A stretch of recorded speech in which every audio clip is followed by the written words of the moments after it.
তো আজকে RFL factory ডেতে সবাইকে স্বাগত জানাই। আর যতদূর চোখ যাও ওই যে এই পর্যন্ত ছেলেদের আর এই পর্যন্ত আপুদের বসার ব্যবস্থা করা হয়েছে, তাই না? ভালো হয়েছে। তবে আপুরা যারা আসছেন বাচ্চা কাচ্চা নিয়ে আসছেন দু একজন, আমি দেখলাম, তাদেরকে একটু সামলে রাখবেন।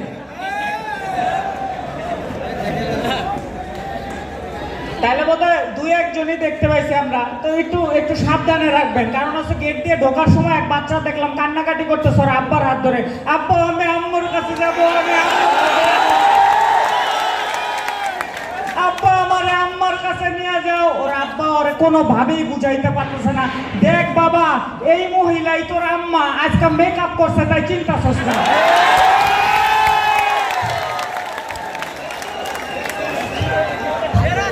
এমন মনে হয়েছে না সকালবেলা, আচ্ছা আপনি কি ওই যে আমার পাশে ওই যে আমরা একসাথে কাজ করি আপনি?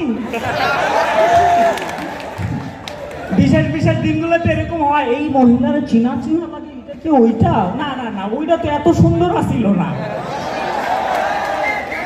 তবে ভাই মেকআপ নিয়ে এত মেয়েদেরকে পচানোর কিছু নাই, এটা আমরা ছেলেরাই চাই।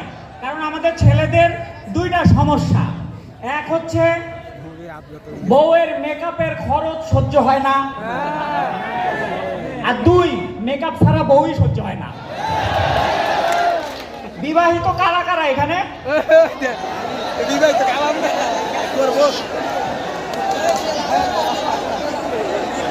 এই একজন কয়েকজন দুই হাত তুলছে, ওনারা কি দুইটা করে করছেন? বউয়ের মেকআপের পেছনে টাকা পয়সা খরচ হয়? তেমন হয় না। যাক ভালো হয়েছে, তাহলে মাশাআল্লাহ ভালো বউ পাইছে। আমার এক বড় ভাই আছে, একটাই বড় ভাই আমার, তার বেতনের মোটামুটি 25%, 4 ভাগের 1 ভাগ চলে যায় বউয়ের মেকআপের খরচের পিছনে। তো সব সময় তো টাকা থাকে না, তখন বউরে বোঝানোর চেষ্টা করে, একটু পাম পট্টি দেওয়ার চেষ্টা করে। একদিন এরকম একটা অনুষ্ঠানে আসবো, তো অনুষ্ঠানে শুরু হয়ে গেছে, দেরি হয়ে যাইতেছে অনুষ্ঠানের, কিন্তু বউয়ের মেকআপ আর শেষ হইতেছে না। একটু পর পর যায়, হ্যাঁ গো হয়েছে, এই 10টা মিনিট দাঁড়াও। আবার ভাই 15 মিনিট পরে ঘুরে আসে, হ্যাঁ গো হয়েছে, আর 10টা মিনিট দাঁড়াও। আবার একটু পরে ওইদিকে অনুষ্ঠান শেষ হয়ে যাইতেছে, ভাই এই হ্যাঁ গো হয়েছে, আর বললাম না 10 মিনিট দাঁড়াও, 15 মিনিট পর পর বিরক্ত করো কেন? এবার ভাই একটু পটানোর চেষ্টা করতেছে, বুঝছো ওইভাবে হবে না, বলে আরে তুমি যেরকম দেখতে, তোমার তো আসলে মেকআপের দরকার নাই। তো পাম পট্টি মারলে ভাবিরা একটু গলে। এইবার ভাবি একটু বলছে, বলে হ্যাঁ একদম ঠিক বলছো, আমি তো আসলে ন্যাচারাল সুন্দরী, আমার তো মেকআপের দরকার নাই, তাই না বলো? বলে আসলে তোমার যা চেহারা তাতে মেকআপের দরকার নাই, তোমার প্লাস্টিক সার্জারির দরকার। তো কারো কারো আবার হচ্ছে যে সরাসরি টাকা তো চাওয়া যায় না, অফিসে থাকে ভাই, তো মোবাইলে চায়, হ্যাঁ গো এই যে ইয়ে করো তো, বিউটি পার্লারে যাবো, আমাকে 1000 টাকা পাঠাও তো। এবার এক বড় ভাই করছে কি, ও বিউটি পার্লারে যা, আচ্ছা আমি দাঁড়াও তোমার এখনই টাকা পাঠাইতেছি। তো মোবাইল থেকে টাকা পাঠাইছে মোবাইলের অ্যাকাউন্টে। একটু পরে যখন ভাবি আবার কল করছে, এই তোমার কাছে 1000 টাকা পাঠাইছি, তুমি তো ভুলে 10,000 টাকা পাঠাই দিছো। বলে না না, ওইটা আমি ভুলে পাঠাই নাই বেবি, আসলে ওইটা আমি ইচ্ছা করে পাঠাইছি। বলে কেন? বলে তোমার যা চেহারা 1000 টাকায় বিউটি পার্লারে কিচ্ছু হবে না। শুধুমাত্র যে কি লিপস্টিকের কি বললা? লিপস্টিক একটু দামি দেখে কিনে দেওয়া উচিত, অর্ধেক তো আপনারাই খায় ফেলা।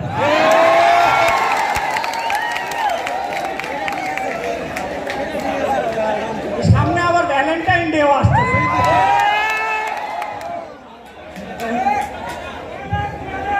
কবে সেটা?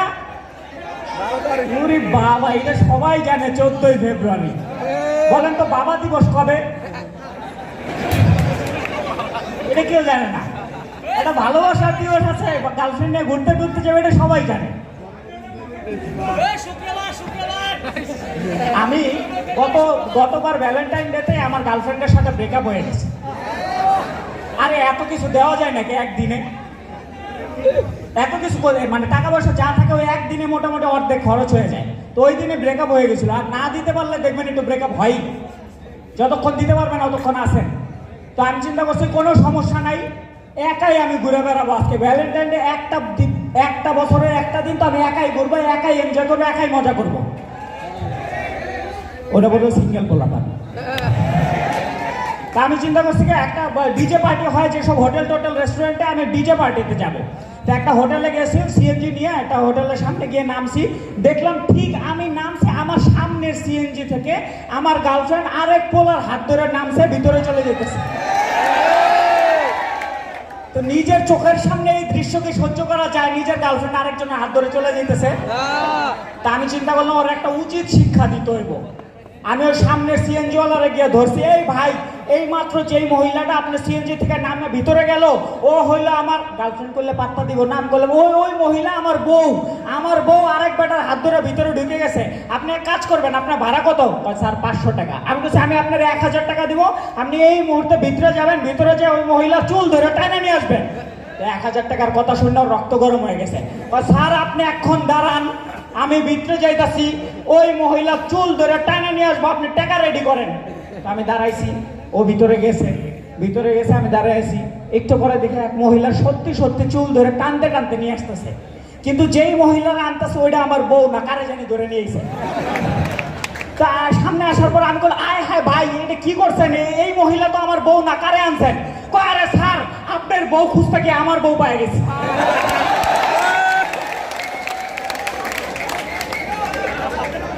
আজকে কারো বউ নিয়ে আসেন নাই তো?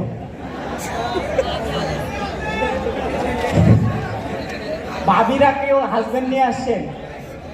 আসছি, আমরা একটু ওনার সঙ্গে কথা বলি। বলবো ওখানে যাওয়ার উপায় আছে? যদি মনিটরের ক্যামেরাটা আমার দিকে, এই আপুর দিকে ধরেন। কোন আপুটা যেন? কই এই আপু, আপুর জন্য জোরে একটা তালি হয়ে যাক। আর আমাদের ক্যামেরাটা কই? ওইখানে, এখানে তো পাবে না। বলছেন নিজের আসছে আর অন্যেরটাকে নিয়ে আসছে। আপু আপনি একটু সামনের দিকে চলে আসেন না, আসেন।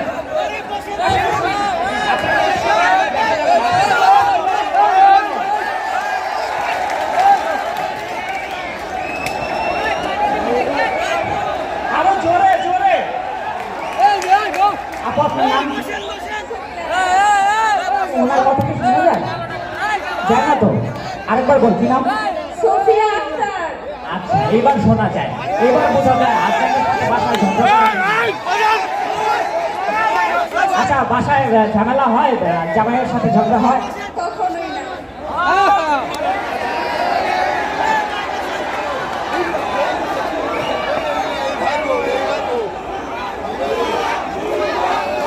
এটা বিশ্বাস করা যায়? ও হাজবেন্ড আসছে, হ্যাঁ কই সে?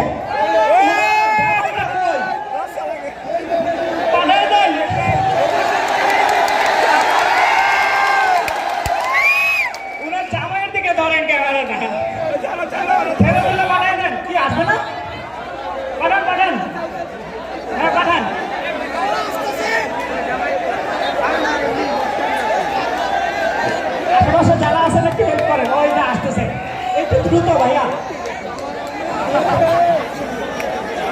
বাবা সেলিব্রিটি হয়ে গেছে, সবার ক্যামেরা ওইদিকে।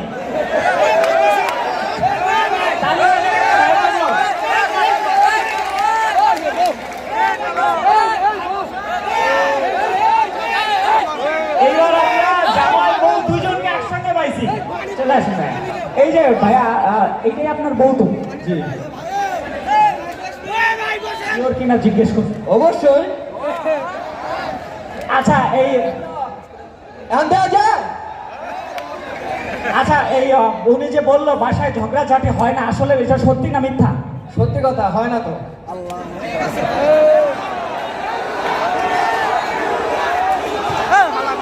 তোরা মিলাজিলা থাকলে ঝগড়া হইব না, যদি একজন একজনের দোষ দরজ তাহলে ঝগড়া ঠিকই হইব, ঠিক আছে? স্যার কিছু একটা বলতে চাই, আমরা স্যারের কথাটা শুনি। আমার মনে হচ্ছে নতুন বিয়ে করছে।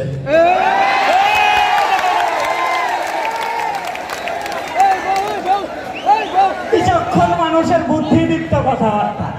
আসলেই তো এটা আমরা জানতেই পারলাম না। কবে বিয়ে করছে? 6 মাস হয়।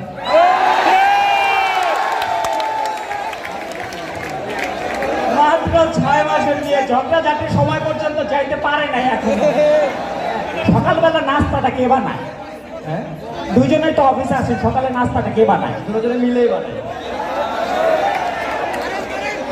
হ্যাঁ, দুইজনে মিলেই কাজ করে, ভাই রান্নাটা করে, দুইজনে মিলে খায়। আমার বড় ভাই একটা কোম্পানির সিইও, বড় স্যার, তার কথায় লোকজন উঠে বসে, যাইতে বললে যায়, আসতে বললে আসে। তো সে বাসায় আবার বউয়ের অর্ডারই ফলো করতে হয়। বউ উঠতে বললে উঠে, বসতে বললে বসে। তো একদিন সকালবেলা বউ বাইরে বলতেছে, দেখো আজকে তো আমার একটু মাথা ব্যথা করতেছে, তুমি আমার একটু চা বানিয়ে খাও না। তো বাইরে গেছে মাথা গরম হয়ে, কি আমি একটা কোম্পানির এত বড় স্যার, আমি তোমার চা বানিয়ে খাওয়াবো? হ্যাঁ, আমার কি মান ইজ্জত বলতে কিছু নাই? তুমি প্রত্যেকদিন আমার লোকে এমন করো, আজকের একটা দফা রফা করেই ছাড়ো, আমি এই সংসার আর করবই না। তুমি থাকো, আমি এখন উকিলের কাছে যাবো, উকিলের কাছে যাই ডিভোর্স পেপার আন না, তোমার ডিভোর্স দিয়ে দিব, এই সংসার আর করবই না। ভাই সত্যি সত্যি রাগারাগি করে বাইরে হয়ে গেছে। ভাবি এবার কান্নাকাটি শুরু করছে। আধা ঘন্টা পরে ভাই ঘুরে আসছে। ভাবি কানতে কানতে জিজ্ঞেস করতেছে, কি উকিলের কাছে গেছিলা, ডিভোর্স পেপার আনছো? কই না, দেখলাম আমি ভালো আছি। উকিল নিজেই বউয়ের কাপড় কাচতেছে। তাহলে ভাই বিয়ে তো করে ফেলছে, হ্যাঁ, পরেরটা কবে? মানে 2 জন থেকে 3 জন কবে হবে? ইনশাআল্লাহ অতি শীঘ্রই। স্যারদের কাছে একটা রিকোয়েস্ট, বিয়ে করছে, সংসারে খরচ বাড়ছে, এরপরে 3 জন হইলে সংসারে খরচ আবার বাড়বে। কি করতে হবে? বেতনটা একটু দেখেন স্যার, ওনার জন্য জোরে করে তালি হয়ে যায়। থ্যাংক ইউ, থ্যাংক ইউ আপু, thank you so much, thank you.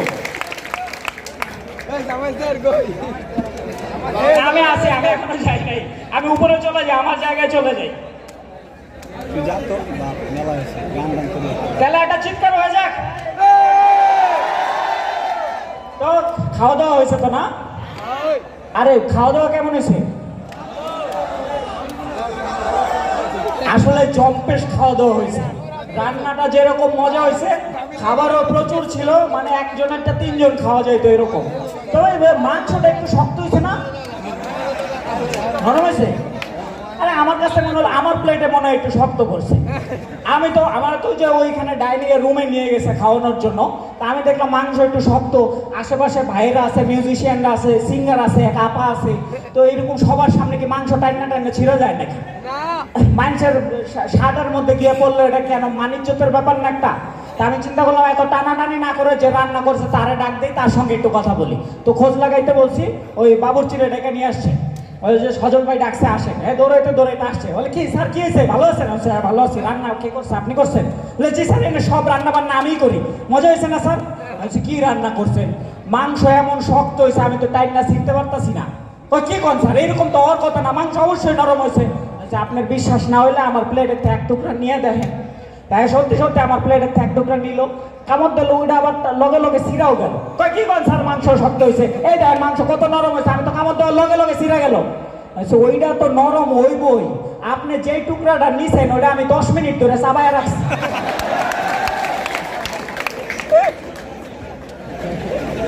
খাওয়া দাওয়া করতে গেলে সবগুলা তো আর একরকম হয় না, একটু একটু ঝামেলা টামেলা হইতেই পারে। যেমন এখানে আসার সময় আমাদের আবার এক হোটেলের সামনে থামছিল। আমরা তো সকালবেলা রওনা দিছি, খাওয়া দাওয়া করার জন্য একটু দরকার না, খিদা লাগছে। তা আমরা এক হোটেলে দাঁড়াইছিলাম। হ্যাঁ, হোটেলে দাঁড়ায় ওই যে আমাদের সঙ্গে আরো যারা আসছে ওনারা আবার দুধ চা খাবেন, গরুর দুধের চা খাবেন, কনডেন্স মিল্ক বা পাউডার মিল্ক খাবে না।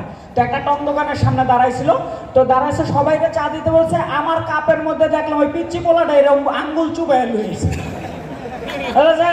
ভাই চা দেখলাম ওর আঙ্গুল ভিজা ডুবাই রাখছিল। কি রে ভাই, আমার চায়ের মধ্যে তুই আঙ্গুল ঢুকাই রাখছিস? ভাই কিছু মনে করেন না, আসলে আমার আঙ্গুলের মধ্যে একটা ঘাও হয়েছে, তো ডাক্তার কইছে এটা গরম জায়গায় ঢুকায় রাখতে। আমি বলছি তোর আঙ্গুল তো পিছনে ঢুকায় রাখ। তা আপনি চায় দেওয়ার আগে ওইখানেই রাখছিলাম।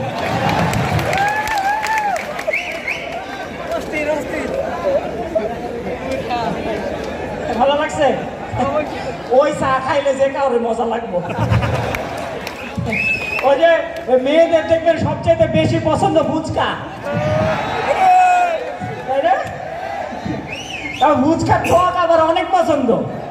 ম্যাক্সিমাম ভিডিওতে দেখবেন ফুচকা টক বানায়। কিছু কিছু ভিডিও তো ভাইরাল হয়ে যায় এরকমের, ওই জন্য এটা বেশি মজা হয়। আবার কিছু কিছু এলাকায় কিছু কিছু খাবার বিখ্যাত থাকে, যেমন যেমন ধরেন যে চাঁদপুরের ইলিশ, তারপরে কার এটা, কোথায় আপনার বাড়ি? চাঁদপুর। এই রে বাবা, একসময় একবার আমি গিয়েছিলাম প্রোগ্রাম করার জন্য, তো আমাদের একবার এক এক জায়গায় যাইতে হয়। চাঁদপুরে যখন গেছি শুনছি চাঁদপুরে ইলিশ তো বিখ্যাত। এক হোটেলে ঢুকে বলছি যে ইয়ে করো, ইলিশ মাছ দিয়ে কি আইটেম আছে তোমাদের এখানে সবচাইতে পপুলার কোনটা, স্পেশাল কোনটা? কয় স্যার ইলিশ মাছ আর মুগ ডাল দিয়ে মুড়ি ঘন্ট, ইলিশ মাছের মাথা দিয়া ডাল দিয়া মুড়ি ঘন্ট, খুব স্পেশাল, হেভি চলে। আচ্ছা তাহলে একটা নিয়ে আসো। তো নিয়ে আসছে, আমি আবার চিন্তা করলাম দাম আগে জিজ্ঞেস করে খাই, নাহলে পরে আবার গলা কাটতে পারে। জিজ্ঞেস করছে মাছের মাথার দাম কত? স্যার মাছের মাথা চুইসা খাইলে 50 টাকা, চারা খাইলে 100 টাকা।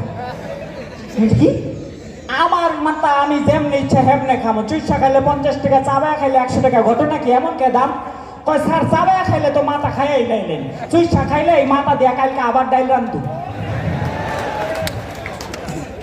ওই হোটেল কি আপনাদের বাসার আশেপাশে? আবার বলে হ্যাঁ। ইয়ে আজকে আর কি কি আছে আপনাদের অনুষ্ঠানে? গান? ও হ্যাঁ হ্যাঁ গান আছে। আবার আমি যখন ঢুকছি তখন দেখতেছিলাম আপনারাই বোধহয় গান গাইতেছিলেন, তাই না? কে কে গান গাইছে? কে কে আজকে? সবাই কি করে গান গায় এতগুলো মানুষ? কারা? আরে ওই পাশে তো আপু ভাইয়ারা আসছে, দেশের সেরা সেরা শিল্পীরা আসছে, আমার পরেই ওনারা চলে আসবে। আপনাদের মধ্যে গান গাইছে কারা? সবাই গাইছে। ও ওনারা ওই পাশে, আচ্ছা আচ্ছা আচ্ছা, তাহলে ভালো হয়েছে। কারণ আমি এক অনুষ্ঠানে গান গাইতে গেছিলাম, হ্যাঁ মানে এটা করার আগে গানই গাইতাম, কারণ ওইটা দেখি যে সবাই একই রকম গান গায়, মোটামুটি 2-4টা গান আমার মতো যারা শিল্পী আছে 2-4টা গান মুখস্থ করে শিল্পী হয়ে যায়। হ্যাঁ, বড় বড় শিল্পীদের ব্যাপার আলাদা, ওনারা অনেক অধ্যাবসায় করে আসে, অনেক পড়াশোনা করে আসে, অনেক রিহার্সাল করে, প্র্যাকটিস করে। আমার মতো যারা 2-1টা মুখস্থ করে চলে আসে, তো গান গাইতে উঠছিলাম, তো দেখলাম যে আস্তে আস্তে অনুষ্ঠানে 2-4 জন উঠে যাইতে যাইতে যাইতে যাইতে মোটামুটি সব খালি। সামনে যে বসে আছে ওই সবার মতো আমিও জানি ওটা নিশ্চয়ই মাইকওয়ালা, মাইক লওয়ার জন্য বসে আছে। আমিও আমার মতো গান চালাই যেতেছি, পরে একটু পরে দেখি ওই লোক উঠে আসতেছে। আমি চিন্তা করি অনুষ্ঠান শেষ না হওয়া পর্যন্ত মাইকওয়ালা তো আসতে পারে না।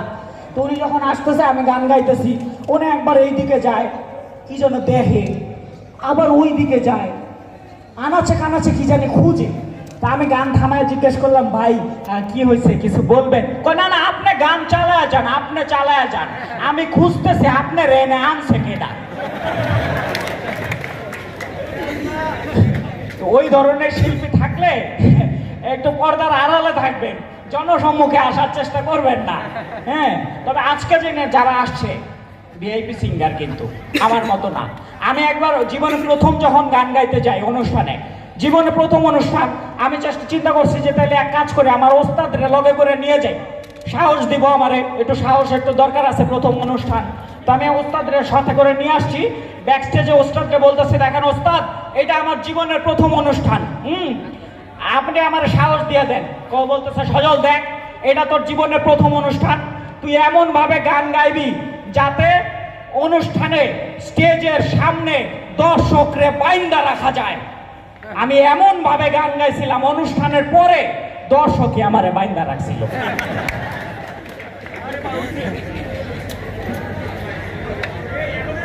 ও রে, তবলার পাউডার দিলে কি হয়? শব্দ ভালো হয়, দরকার নাই, পাশের রুমে বাচ্চা ঘুমায়।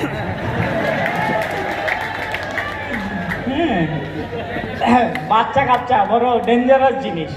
যেমন এক অনুষ্ঠানে এরকম এক আপা গান গাইতেছিল, তা আপার গানের চাইতে গানের ইতিহাস বর্ণনা করে বেশি। যেমন একটা গান গাইবে, তখন বলতেছে এই গানটা যখন আমি প্রথম গাই তখন আমার বড় বাবুটা আমার পেটে, তাকে নিয়ে আমি গানটা গাই এবং গানটা সারা বাংলাদেশে দুর্দান্ত হিট করে। তো উনি গান গাইলো, আবার পরের গানে যাওয়ার সময় এই গানটা যখন আমি গাই তখন আমার মেজ বাবুটা আমার পেটে, গানটা আমি গাই এবং সারা বাংলাদেশ ওইটা দুর্দান্ত হিট করে। আবার গানটা গাইলো। আরেকটা গান গাওয়ার সময় চিন্তা করলাম একটাই তো বাকি আছে, এই গানটা যখন আমি গাই তখন আমার ছোট বাবুটা আমার পেটে, ওরে নিয়ে আমি গানটা গাই এবং গানটা সারা বাংলাদেশে দুর্দান্ত হিট করে। মাঝখান থেকে এক চাচা উঠা বলতেছে, আপায় কি সব গান বড় পেটেই গাইছেন, খালি পেটের কোনো গান নাই? আজকে ওই যে খাওয়া দাওয়ার পরে পেট খালি হওয়ার পরে বা খালি হওয়ার আগে আর কি ছিল খাওয়া দাওয়ার? নাস্তা, সিঙ্গারা। খাওয়ার পরে কি ছিল? Cold drinks. ও, এটা ভালো ছিল। অনেকে আবার পান মশলা দেয় বা হচ্ছে মিষ্টি পান দেয়, ওগুলা খাইলে আশেপাশের মানুষজনের সেফটির প্রয়োজন হয়। অনেকে পানের পিক ফালায় আমার একজনের গায়ের উপরে। তা আমি এক অনুষ্ঠানে আমার দাদা আর দাদিরে নিয়ে গেছিলাম, যেহেতু আমার গেস্ট ওনার একদম সামনের সারিতে বসছে, তো সামনের সারিতে বসছে ভিআইপি গেস্ট। তো দাদি পান খাইতে খাইতে দাদারে জিজ্ঞেস করতেছে, হ্যাঁ গো সব কেমন ঝকঝকা চকচকা, নিচে কার্পেট, সামনে ক্যামেরা, এত মানুষ, পান খাওয়াইলা, পানের পিক ফালামু কই? তো দাদা কয়, আরে এটা কোনো ঘটনা নাকি, ওই পাশের মহিলার ব্যাগের মধ্যে ফালায় দাও। দাদি কয়ে, পাশের মহিলার ব্যাগে ফালামো? হ্যাঁ, যদি বুঝা ফালায়। কয়, আমি যে তোমার ব্যাগে ফালাইছি, বুঝছো? যা খাওয়া দাওয়া থেকে শুরু করে খেলাধুলা, অনুষ্ঠান, খাওয়া দাওয়া, পুরস্কার বিতরণী সবকিছু জমজমাট ছিল। এবং এই জমজমাট অনুষ্ঠান শুধুমাত্র এই RFL এর পক্ষে সম্ভব, প্রাণ গ্রুপের পক্ষে সম্ভব। কারণ এত বড় অনুষ্ঠান, এত মানুষের আয়োজন নিয়ে একটা সাকসেসফুল ইভেন্ট এবং এত এত শিল্পীদেরকে নিয়ে এত সুন্দর ইভেন্ট শুধুমাত্র প্রাণের পক্ষে সম্ভব। কারণ সারা দেশ জুড়ে এত মানুষ, এত ম্যান পাওয়ার, এত এমপ্লয়ি, এত প্রোডাক্ট, এবং সারা দেশে সেটা সাপ্লাই করা, এই চেইন মেনটেন করা এবং সবাইকে নিয়ে একসঙ্গে একটা দিন বসা, আনন্দ উদযাপন করা, এই রেপুটেশন শুধুমাত্র প্রাণেরই আছে। তো আজকের দিনটা আপনারা এনজয় করেন, আপনাদের মতো করে কাটান। তারপরে একটা বছর আপনাদের কর্মপদ্ধতি, কর্মপ্ল্যান আপনাদের মতো করে এগিয়ে যাক, সফলতম হন আপনারা। ইনশাল্লাহ আগামী বছর বা হচ্ছে কোনো একদিন আবারও দেখা হবে। সো আমি আজকের মতো বিদায় নিচ্ছি। আর আপুদেরকে যা বলছি ভুল হলে মাফ করবেন। ভাইয়ারা, আমরা তো ভাই ব্রাদার, আমগো আর কিছু দেয় নাই, তাই না? দেখা হবে ইনশাল্লাহ আবার। আসসালামু আলাইকুম।